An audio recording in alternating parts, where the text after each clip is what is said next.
En République démocratique du Congo, l'archevêque de Kinshasa a demandé mardi au peuple de se tenir en ordre de marche face au mépris dont il accuse la majorité parlementaire de l'ex-président Joseph Kabila. En Côte d'Ivoire, le gouvernement a annoncé ce mercredi une nouvelle prolongation jusqu'au 5 juillet prochain de la période de révision de la liste électorale en vue des élections présidentielles et législatives d'automne. Le nouveau président burundais Evariste Ndayishimiye a déclaré mardi le Covid-19 comme le plus grand ennemi des Burundais, une volte-face complète à son pays qui avait jusqu'ici largement ignoré l'épidémie. C'est là le sommaire de cette édition. Bonjour à chacun, bonjour à tous et bienvenue. Les jours à venir s'annoncent périlleux en République démocratique du Congo. L'archevêque de Kinshasa, figure de proue de l'influente église catholique en République démocratique du Congo, a demandé mardi au peuple de se tenir en ordre de marche face au mépris dont il accuse la majorité parlementaire de l'ex-président Joseph Kabila. Les jours à venir seront difficiles et je tiens ici à demander au peuple de se tenir en ordre de marche. Lorsque le moment viendra, il faudra qu'ils nous trouvent sur leur chemin, a déclaré le cardinal Fridolin Ambongo dans une homélie à l'occasion du 60e anniversaire de l'indépendance du Congo. L'archevêque a souhaité la fin de la coalition au pouvoir issue d'un accord entre le président Félix Tshisekedi, vainqueur de l'élection fin 2018, et son prédécesseur Joseph Kabila, qui a gardé la majorité au Parlement. Le cardinal Ambongo dénonce surtout le comportement de la majorité parlementaire actuelle aux mains des amis de Kabila. Il accuse la présidente de l'Assemblée, Janine Mabunda, de mépris sur la question du renouvellement à la tête de la très stratégique commission électorale. Monseigneur Ambongo dénonce aussi une attitude de mépris, d'arrogance qui a caractérisé l'ancien régime Kabila sur la question d'un projet de réforme de la justice défendu par 2 députés pro-Kabila. Il a assuré que l'Église catholique est déjà en ordre de marche pour faire barrage à ce projet. Lundi soir, le président Félix Tshisekedi a prévenu qu'il n'accepterait sous aucun prétexte une réforme risquant de porter atteinte à des principes fondamentaux régissant la justice. Les États-Unis ont déjà estimé que cette réforme risque d'amoindrir l'indépendance de l'appareil judiciaire. L'Église catholique, moins 40% des 80 millions de Congolais, a historiquement joué un rôle de contestation sous la dictature du maréchal Mobutu dans les années 90 et dans les dernières années du régime Kabila. Les catholiques avaient dans les 2 cas soutenu des marches réprimées dans le sang.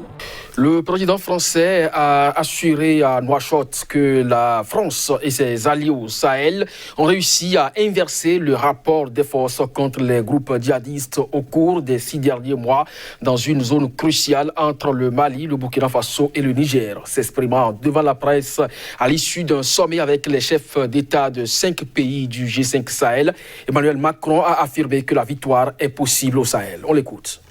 La coalition que nous avons annoncée à Pau il y a 6 mois est en place. L'Europe, ses institutions comme ses États membres, nos partenaires, y compris américains, les pays voisins, sont tous au rendez-vous. Et ils sont à vos côtés car nous sommes convaincus que la victoire est possible au Sahel et qu'elle est déterminante pour l'équilibre en Afrique et en Europe. Dans la région des 3 frontières, des zones ont été reprises aux groupes terroristes, les armées se redéploient, le rapport de force a été inversé. Cette dynamique, nous devons maintenant la conforter et l'amplifier avec, dans les semaines qui viennent, les forces européennes qui, au travers de l'initiative Takuba, vont prendre le relais des renforts français que nous avions déployés en janvier, les 600 soldats additionnels qui venaient de Côte d'Ivoire. La mission européenne EUTM va reprendre ses actions de formation et étendre son champ géographique avec une implication très forte de l'Espagne et de l'Allemagne, vraiment. De nouveaux équipements financés par l'Union européenne, mais par d'autres partenaires comme les États-Unis vont être livrés. Et le terrain que nous avons repris ne sera pas cédé. La France sera d'abord là aussi longtemps qu'elle est souhaitée et demandée par les États du Sahel eux-mêmes et qu'ils considéreront que leur souveraineté et la sécurité de leur peuple est menacée. Et nous serons là aussi longtemps que nous considérons que les efforts sont faits par chacune des armées du G5 Sahel et donc que notre rôle est utile. Voilà. Mais je ne voudrais pas comparer notre intervention à celle d'autres armées dans d'autres régions qui ont pu parfois se substituer à la souveraineté nationale ou vouloir en quelque sorte mener une politique à la place des peuples.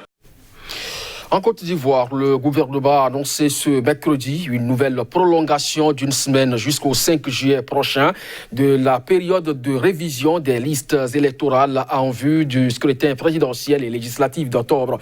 La révision des listes qui compte actuellement 6,6 millions d'électeurs avait commencé le 10 juin dernier. Au moment où arrive l'échéance du deuxième délai accordé aux Ivoiriens pour l'inscription sur la liste électorale, l'engouement qui avait justifié la prorogation n'a pas faibli. Nombreux sont les Ivoiriens qui ne pourront pas s'inscrire sur la liste électorale si cette opération s'arrête définitivement à la date du 30 juin 2020. C'est ce qu'a déclaré Sidi Timoko Touré, le porte-parole du gouvernement, à l'issue du Conseil des ministres. Cette prolongation était notamment demandée par l'opposition avant le scrutin présidentiel du 31 octobre prochain. La révision de la liste électorale, qui compte actuellement 6,6 millions d'électeurs, devait initialement se tenir du 10 au 24 juin. Puis, cette date butoir avait été prorogée jusqu'au 30 juin 2020.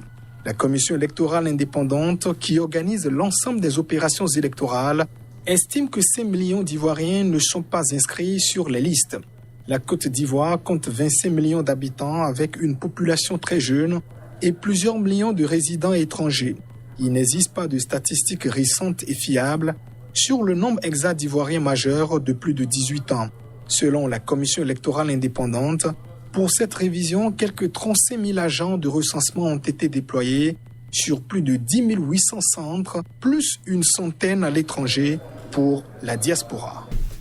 Des Soudanais ont manifesté à Khartoum ce mardi pour réclamer la mise en œuvre par le gouvernement de transition des réformes exigées lors du soulèvement populaire en 2018. Ils ont également demandé que justice soit faite pour les manifestants tués lors de ce soulèvement.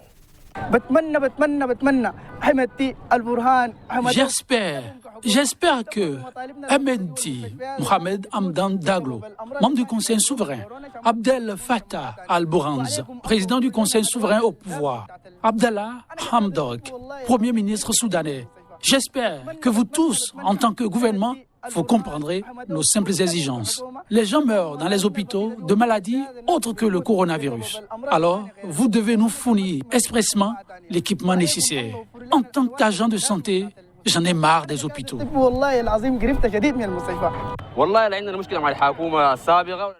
Notre problème avec le gouvernement précédent et le gouvernement actuel, c'est que nous voulons pouvoir manger, boire et que la vie soit tranquille pour tous les citoyens, pas pour quelques-uns seulement. Le nouveau président burundais Evariste Ndayishimiye a déclaré mardi le Covid-19 comme le plus grand ennemi des Burundais. Il impose du moins une volte-face complète à son pays qui avait jusqu'ici largement ignoré l'épidémie. Nous nous engageons à combattre résolument cette pandémie, a insisté Evariste Ndayishimiye, invitant tout Burundais ou tout étranger qui vit au Burundi à se lever pour lutter contre le coronavirus. Cela passe, selon lui, par un strict respect des mesures barrières que le ministère de la Santé va désormais afficher partout à travers le pays. Il a indiqué que le gouvernement allait subventionner à 50% le prix du savon et diminuer le prix de mètre cube d'eau jusqu'à ce que la pandémie soit endiguée. Il a aussi rappelé que les tests et les soins pour le nouveau coronavirus sont gratuits. Il s'agit d'un revirement absolu par rapport à l'attitude de son prédécesseur Pierre Nkurunziza, qui avait estimé que le Burundi était protégé par la grâce divine. Le gouvernement précédent n'avait pas imposé de confinement aux quelques 11 millions de Burundais, contrairement à certains de ses voisins, et avait maintenu les élections générales du 20 mai sans imposer de mesures de distanciation sociale. Officiellement, le Burundi n'a recensé que 170 cas de Covid-19 pour un décès. Si à l'avenir, quelqu'un présentant les symptômes de la maladie ne se fait pas tester, cela signifiera qu'il veut contaminer les autres volontairement et il sera alors considéré comme un sorcier et traité aussi sévèrement que lui, a ajouté le président Evariste Ndayishimiye. Le Burundi ne compte qu'un seul centre de dépistage qui dispose de moins de 10 techniciens capables de faire les tests pour le Covid-19. Le président a promis que des équipes de dépistage seraient installées dans toutes les régions et que les campagnes de dépistage seraient lancées partout où des cas positifs au coronavirus seront signalés. Ce changement de cap fait suite à un don de 5 millions de dollars, soit 4,45 millions d'euros, de la Banque mondiale à la mi-juin pour aider le Burundi à lutter contre le nouveau coronavirus, a expliqué un haut cadre du ministère de la Santé sous couvert d'anonymat. Les instances du football africain, perturbées ces derniers mois par la pandémie du nouveau coronavirus, ont annoncé ce mardi un calendrier révisé des compétitions avec le report d'un an de la Coupe d'Afrique des Nations. Cette épreuve phare aura donc lieu en 2022, toujours au Cameroun. Initialement prévue au Cameroun du 9 janvier au 6 février 2021, la Coupe d'Afrique des Nations CAN sera finalement jouée en janvier 2022. L'annonce a été faite ce mardi par le président de la Confédération africaine de football CAF, Ahmad Ahmad, lors d'une conférence de presse en visioconférence. C'était à l'issue de la réunion du comité exécutif de la CAN. À Douala, des Camerounais ont réagi au report de la CAN. C'est mieux d'organiser une CAN avec plus de spectateurs. Si on organisait la CAN maintenant, ça ne pouvait pas bien marcher puisque il n'y aura pas de spectateurs, puisque on ne peut pas organiser la CAN avec une distanciation sociale. Ça ne peut pas marcher. Déjà, si on prend ce report en termes de temps, c'est un point positif de renvoi parce qu'on va mieux se préparer. Ces choses vont être faites avec le temps pour mieux préparer. Maintenant, en termes de calendrier du sport, c'est négatif. C'est négatif parce que les choses pourront trottiner encore. Si on organise la CAN maintenant, vous voyez, avec la masse, les gens partout, on aura des problèmes de contamination. Étant donné qu'on a parlé de la distanciation, au stade, je ne crois pas que ça serait possible. En décidant du report de la CAN, la CAF a ainsi suivi les exemples de ses équivalentes européennes et sud-américaines qui, dès mars, ont reporté d'un an leurs compétitions phares respectives, l'Euro et la Copa América, désormais programmées à l'été 2021. La CAN se déroulera toujours au Cameroun avec 24 équipes, alors que les qualifications entamées avant la pandémie n'ont pas pu aller à leur terme. L'édition suivante de l'épreuve sera maintenue en 2023 en Côte d'Ivoire, a précisé le président Ahmad Ahmad.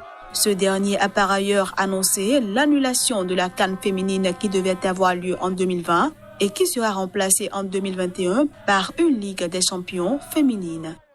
C'est tout pour ce journal. Merci à vous de nous avoir suivis. Très bonne journée en compagnie de nos programmes. À très bientôt.